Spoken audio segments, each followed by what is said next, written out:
Welcome back. The maker of the monkeypox vaccine is expressing reservations about the FDA's decision earlier this week to change the way the vaccine is administered in order to stretch the nation's limited supply. The concern comes as the United States reports more than 10,000 cases.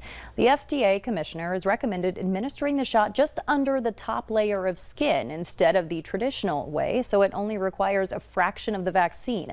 Vaccine makers are questioning that decision, saying the new approach could mean the vaccine isn't as effective. Clinicians are also calling on federal health officials to make it easier to prescribe the antiviral treatment known as TPOXX. Protocol requirements are still labor intensive. Providing care for our patients should not be this hard. A new CDC study finds the monkeypox virus appears to survive for at least 15 days on surfaces like clothing and bedding. Making baby food at home with store-bought produce may not significantly reduce the amount of toxic heavy metals in the food that your child eats. Researchers tested nearly 300 foods from stores and farmers markets across the U.S. and poured over data from 7,000 additional food tests. The study found 94% of manufactured baby foods, family foods, and homemade purees made from purchased raw foods contain detectable amounts of one or more heavy metals. The report found the most heavily contaminated foods eaten by babies were all rice-based. The least contaminated food is bananas. More than 500,000 people will visit the emergency room every year because of kidney stones, and doctors say summer is prime time for them, with rising temperatures increasing the risk of the common problem. Reporter Michael George has more.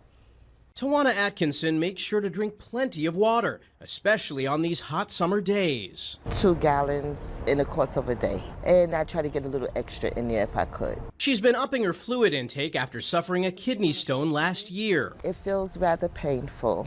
It feels in an achy type of pain in my lower back. It's estimated 1 in 10 people will have a kidney stone in their lives, and doctors see an increase in kidney stones in the steamy summer months because patients can get dehydrated, especially in warmer climates. Individuals who work outside and sweat more or spend more time doing outdoor activities, exercising more, they are more likely to have more concentrated urine and thereby develop more stones or develop stones for the first time, or even increase the size of the stones that they may already have. Dr. Deepa Maliekkal directs the Kidney Stones Prevention Center at Northwell Health. Prevention involves increasing hydration, and that's going to decrease the precipitation of kidney stones, basically prevent those that are there from getting bigger. The other thing is trying to adopt a lower salt diet. Once you have had a kidney stone, there's a 50% chance of developing another one within the next 5 years.